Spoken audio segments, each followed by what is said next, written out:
You are listening to Fantha Tracks. Fast ship. Never heard of the William Paul? Never should I have. It's the ship that made the Kessel run in less than 12 parsecs. What a piece of junk. Covering Star Wars vehicles in less than 12 parsecs, this is Start Your Engines. Don't get technical with me.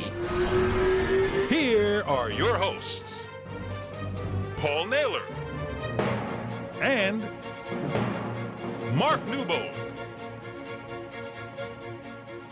You're listening to Start Your Engines. I'm your co-host, Mark Newbold, and joining me today is the one person I would want to share my two-seater Y-wing with. It's Paul Naylor. Paul, how you doing? Did you say you'd want to or wouldn't want to? I don't know. It depends on how far we're going. Are you ready for our leap into hyperspace this month? Oh, absolutely. We're talking about the Y-wing, which is a fascinating ship. I mean, it's got more of a history than I thought it had got. Obviously, we see it in A New Hope, and then we see it in the Holiday Special. It's like a featured ship in the Holiday Special, and there's all sorts of cool stuff. Outside of A New Hope, where obviously it's on that Death Star run, what's your first recollection of seeing the Y-wing in Star Wars? I think it's quite prominent on some of the early artwork for Star Wars, more prominent than perhaps X-Wings. I think that's probably my first recollection of it. And then it sort of probably drifted from my mind whilst watching the film. Because I think even when we watched the original version of Star Wars back in 78, I think I saw it, the Y-wing just wasn't that big a thing, was it? All the focus was on the X-Wings. I don't really remember spotting them until after the Death Star had exploded and they're returning back to Yavin. And then you go, oh, there's a Y-wing. I mean, obviously they had been in there and they're in the hangar, but to actually see it in any prominence, that was it really, returning back to base. It's funny, isn't it? Because there's not many fighters in that film. I mean, obviously you've got TIE fighters, you've got Vader's fighter, you've got something that looks like a fighter, you know, Luke's Skyhopper, which is only a model, and you see a bit of it in his garage. But then, like you say, the Y-wing and the X-wing are the other two vehicles. So it's not like Star Wars is loaded where some of the other films feel like Jedi feels like there's loads of stuff in there because they keep adding stuff on. But it's funny, I think you're absolutely right about the artwork, that the Y-wing is quite prominent in some of the artwork, especially the Macquarie stuff. You sort of see that shot looking down on the Death Star, and that's a Y-wing cockpit. You see the gun turret, it's a bit like a bomber.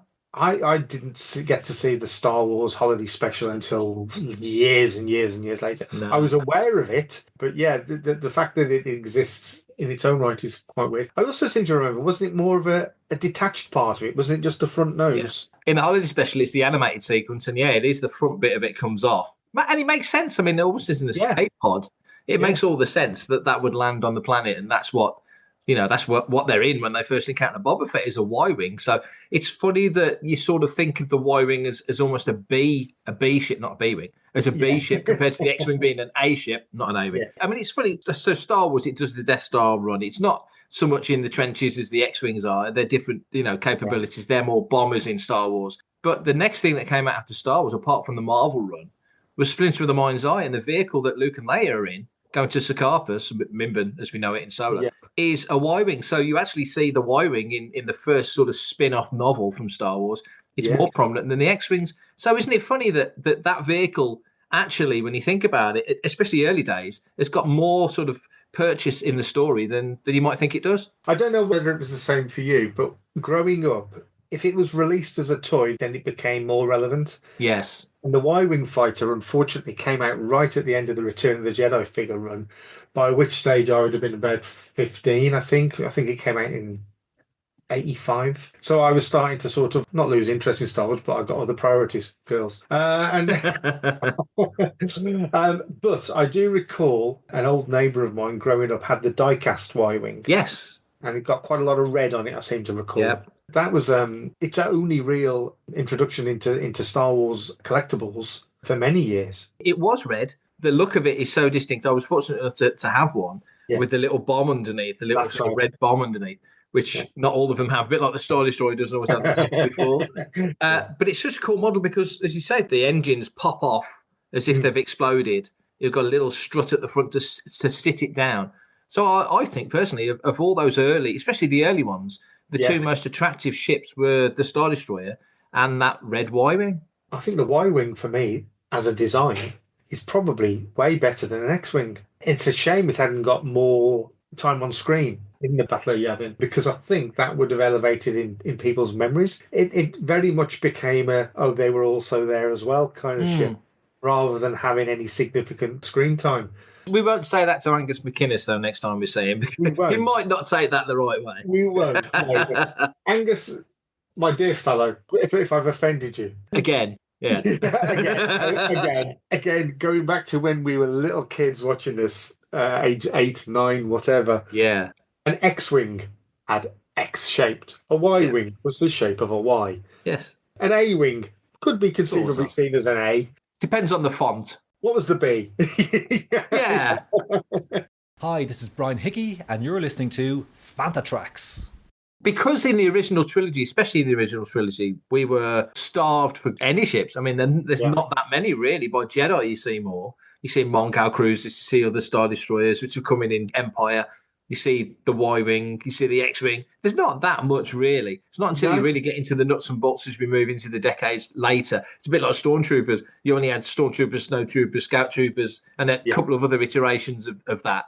And now there's, blimey, I bet there's 40 different types of armour easily. There's got to be, hasn't there? But the Y-wing still stands up so strongly as being such a solid ship. And I agree with you. I wish it had more sort of infamy. It would be lovely if in Andor Season 2 a Y-wing played a really significant role. And it feels like it could, because the vehicle itself, it had numerous roles. It was a starfighter, it was a bomber, it could dogfight, it was an escort ship, which we see quite a lot in the comics, a scout ship, again, we see that in the comics, a courier ship and a shuttle. It is a vehicle that's it's a utility vehicle. It can be outfitted or set up for numerous different things. There's the one-seater, and also the two-seater that's referred to in Splinter of the Mind's Eye.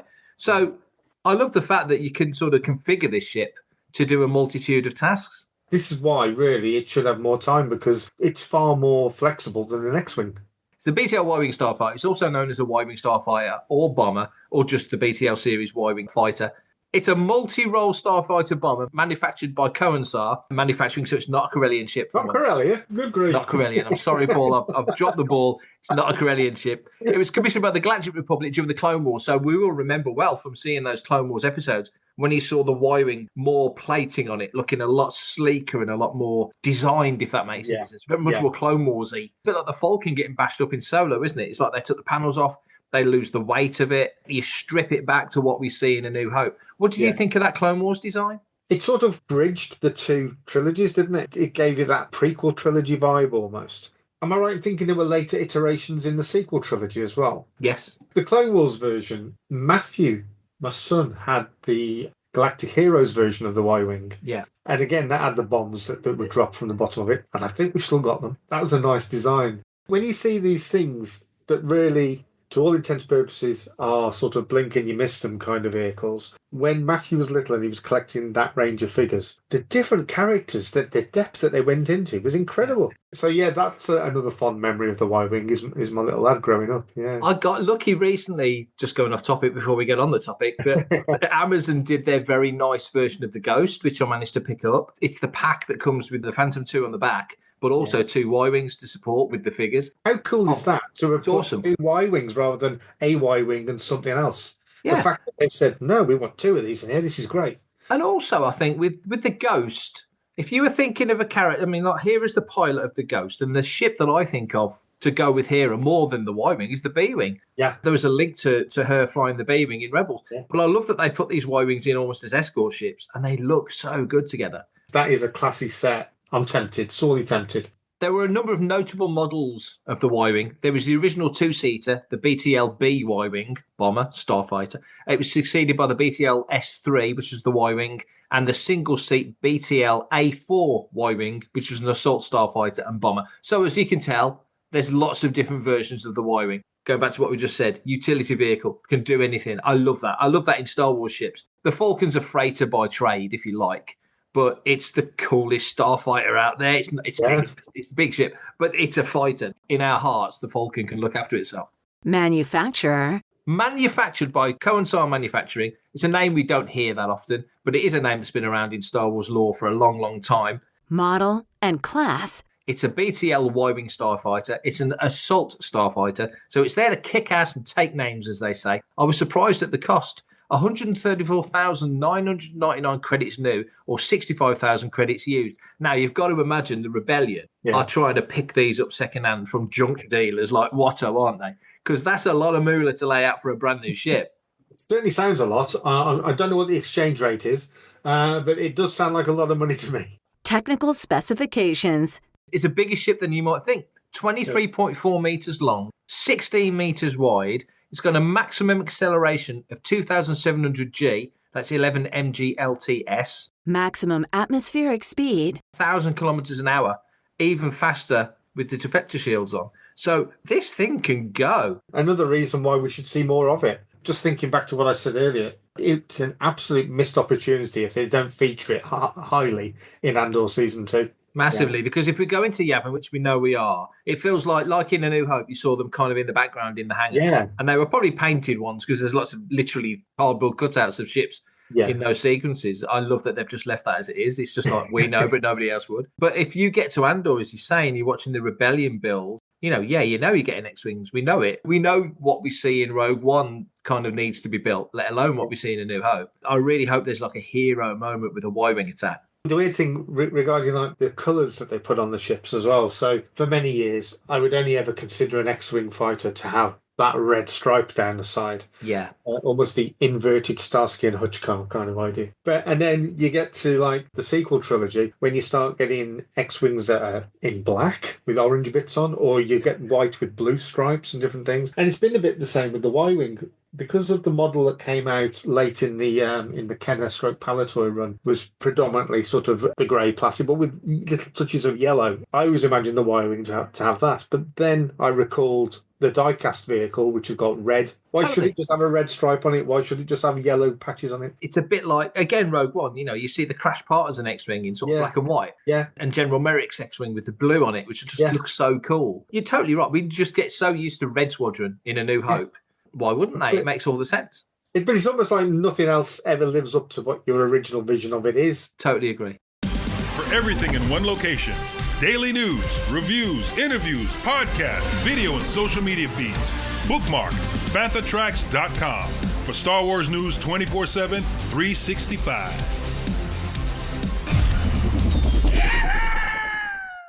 Engine specs. 2 Coaxium R200 iron jet engines. Hyperdrive rating. It's got a hyperdrive rating of 1, so it's nifty. You can get out of there fast if it needs to. Hyperdrive system. Coaxium R300H hyperdrive motivator. It's got a Newbold X power generator. So back in the old West End Games days, power cores and stuff like that were always really important. The bigger power core you could put on that, the better your ship could operate, because you can spread out the power to various sort of systems at the same time. You could have your guns going hot, you can have your shields up. So a good power plant is really, really important.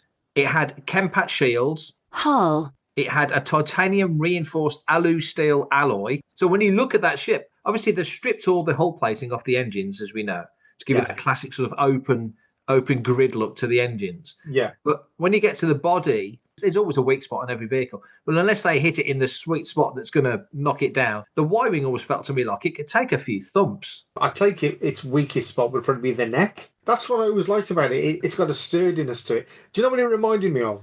Remember that toy that was out when we were kids? If you took it up, it made a different noise, and then if you the Starbird Avenger. It always reminded me a bit of that. I still got my Avenger. Sensor systems. I mentioned the West End Games roleplay stuff, and in the stuff that we did, those ships we would fly, we'd always make sure that our sensor systems were red hot.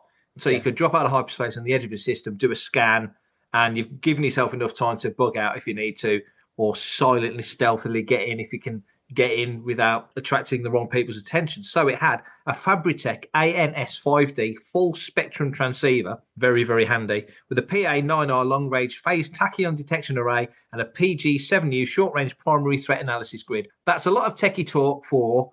It can do missions that a lot of other vehicles can't do, I would imagine. That is what that means, because it's so loaded. When you look at the schematics and breakdowns, cross-sections of an X-Wing, there's only so much room for sensor systems, only so much room for a certain size hyperdrive, and everything else. You've got to pack it in, compact it in. The Y-wing's got a little bit more sort of real estate to fit things in, which is why it can carry torpedoes. The X-wing not necessarily.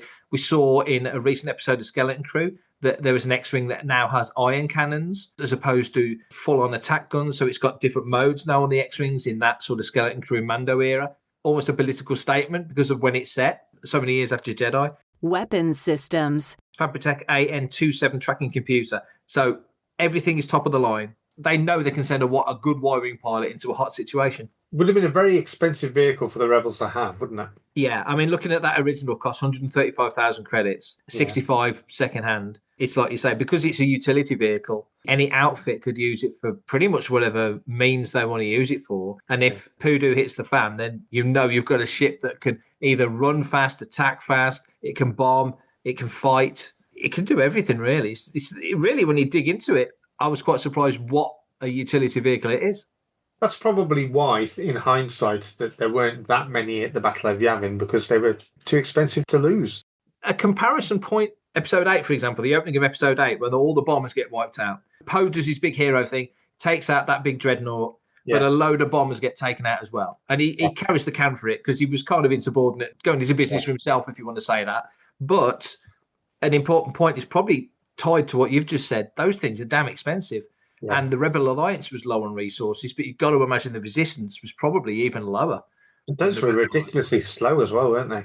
They were, but they look more like B-wings, weirdly. Yes, But they look like they'd cost a ton of money, don't they? They were no Y-wing, let's put it that way. They were no Y-wings, sir. Armament. It has 2 Tame and Back IX-4 or KX-5 laser cannons, and similarly, 2 light Armec turreted SW-4 iron cannons. It has 2 Arakid flex tube proton torpedo launchers, so that's mega handy. You do actually see a Y-wing shoot proton torpedoes in Return of the Jedi. They're the ones that are shooting at the Star Destroyer. They carry 4 torpedoes each, which goes back to, I think, the point of limited cargo capacity, limited area for armament. They're not massive vehicles, although they're bigger than you think. Crew complement. 1 pilot, co-pilot, or gunner. So it depends on which version has been mentioned of the ship that is. There's a wonderful sequence in Splinter of the Mind's Eye, and I'm going from memory because I haven't read Splinters for years and years and years. But they're sat in that cockpit, and it's cramped, but it's a 2-seater. So at least you've got company. When you're in a Y-wing, unless you're happy to talk to your astromech, which I'm assuming not every pilot is thrilled about talking to a tin can, you've at least got company. There is a little bit of room to move. You know, my vibe on a Y-wing is that it's a bit more like sitting in economy class than sitting in business class. You're not stretching. I mean, who knows? But you're generally not stretching your legs out too much. In Splinter, would you not have had Luke, Leia, 3PO and R2? I think you're right. They must have been in there. I mean, R2 could be in the... Well, he's in the socket, astromech socket, so he could be in there. So, I mean, technically, you could strap 3PO to the hull, couldn't you, if you wanted to? But again, don't tell Anthony I said apologies to Anthony Daniels on that one. Who else can we offend? I've got my tick sheet. We're doing well. We're getting through the whole cast. It also carries an astromech droid, as we just mentioned. Passengers 3, but only on certain models. That answers the question we've just asked. There you go. I would imagine that must be the one where 3PO, Luke and Leia can fit in. So this would be the model that they would have used on the Secaucus mission in Splinter of the Mind's Eye. Cargo capacity. 110 kilogram capacity. Consumables. And a week's worth of consumables. Well, again, I'm referring to Splinter of the Mind's Eye a lot, but there is a scene when they opened up the ration pack, and it's those little sort of nutrition cubes that they eat that look like funny coloured Bovril cubes, and there's nothing to them, but it gives them, the nutrients they need. Escape craft. There is a Cursonar ballistic ejection seat and a detachable cockpit. So there you go. Back to the holiday special. The cockpit can come out and go on its own. I like the sound of the ejector seat more than anything else. You hear it in A New Hope when Biggs is saying to Porkins, eject, and he doesn't eject. He thinks he can hold it and he doesn't. A Y-wing, I've never seen a Y-wing eject. I don't know if that's ever been shown on screen or sort of shown anywhere, but I'd be mega curious to see what that looks like. Pretty poor advice anyway, isn't it? Eject into the vacuum of space. That's a clever move. Yeah. Where's my parachute going to take me? This is Matt Ferguson, and you're listening to Fantha Tracks. Affiliations. Galactic Republic Navy, the Alliance to Restore the Republic, the Rebel Alliance Navy, the New Republic Defense Fleet, Spice Runners of Kajimi, because we see a Y-wing, as you quite rightly said in episode 9. Zori Bliss is flying it. She's got Babu Frick with her in the window. It's like his hair. The Resistance Navy, and the Citizens Fleet. So presumably they would have pulled in any civilian-owned Y-wings. Because you've got to imagine that whilst we think of these all as military vehicles, like Slave One, the fire spray was built as a policing vessel that just got taken and upgraded, and it just turned out to be perfect to do what they did to it. That there must be Y-wings out there, like we talked about twin pod cloud cars a while ago. Yeah. And that some are used for military and some are used for personal use. There must be Y-wings out there that people just drive around like cars. That is an interesting idea. We need to see some of these vehicles in a more sort of casual sort of embodiment, don't we? It'd be nice to see something turn up in Skeleton Crew that's being used nowhere near how you'd expect it to be used. We saw a load of really cool ships in Skeleton Crew parked at Port Borgo, and some people with better eyes than me and more sort of technical detail on the vehicles were spotting all sorts of things in there, which I love. There's so many little nuggets in Skeleton Crew, but for the Y-wing, it's underrated, way more useful than a lot of people give it credit for. We do see it throughout in various iterations throughout the 3 trilogies, which is very interesting, and not that many ships. The X-Wing's not in all 3 trilogies. The Y-Wing is. So it's definitely a vehicle that's got tenure in that sense. As a design ethic, if you want to call it that, it's something that the designers have stuck with all the way through the trilogies. What would you like to see of the Y-Wing going forward? How would you like to see it shown? Andor for me would be an obvious choice. Or if we return to that sort of timeline again, for one, I would love to see some sort of bounty hunter TV series based around that sort of timescale, the original trilogy. I would love to see maybe even an episode where there is something to do with a Y-wing, connecting a character to that Y-wing, that really elevates its sort of prominence in people's minds, so they go back and they start thinking, Y-wing, where's all the places I've seen a Y-wing? I love things that reconnect people to previous stuff. Okay, here's one for you. Yeah. And it's another vessel we've not talked about, but will. Who would have ever thought that the Naboo N1 starfighter would turn out to be one of the coolest ships of this decade of Star Wars? Yeah, But it is, isn't it? It's just, where did that come from? And so wouldn't it be cool if somebody, like you say, took a Y-wing, a battered old Y-wing, and just turned it into the coolest thing? Yeah, all of a sudden we get some new bounty hunter turns up and that's their ship of choice. Yeah. Fantasy Flight Games did some very nice versions of the Y-wing. We know back in the day, Galoob with the Micro Machines did some nice Y-wings as well, on the little stands that they never stay on. So there have been versions of the Y-wing out there over the years. Jazzwares have got their beautiful Y-wings out at the moment. So the more Y-wings we can buy, the better. And I agree with you. I would love to see more of the Y-wing. Thanks for listening to Start Your Engines. If you want to be a part of the action and stay updated on all the latest Star Wars news, visit fanthatracks.com and be sure to comment, like and share on any of our social media feeds at Fanthatracks. You can reach out to us and send in your listeners' questions by emailing radio@fanthatracks.com. Subscribe, leave a review, preferably a 5-star one, on Amazon Music, Audible, Apple Podcasts, Google Podcasts, Spotify, or your podcatcher or smart speaker of choice. And as always, thanks to James Semple for composing the Fanthatracks intro and our Start Your Engines opening music, Mark Daniel and Vanessa Marshall for our voiceovers, and of course the data miners at Wikipedia. Remember to tune in to Good Morning Tatooine. It's live Sunday evenings at 9 o'clock UK time, 4 PM Eastern and 1 PM Pacific on Facebook, YouTube and Twitch. And check out our Fanthatracks Radio Friday night rotation. It's every Friday night at 7 o'clock UK time for new episodes of The Phantom from Down Under, Planet Leia, Desert Planet Discs, Start Your Engines, Collecting Tracks, Cannon Fodder, and special episodes of Making Tracks, and every Tuesday at 7 o'clock UK time for your weekly episode of Making Tracks. Coming up next on Fanthatracks Radio, it's Making Tracks. That's staying in. Okay.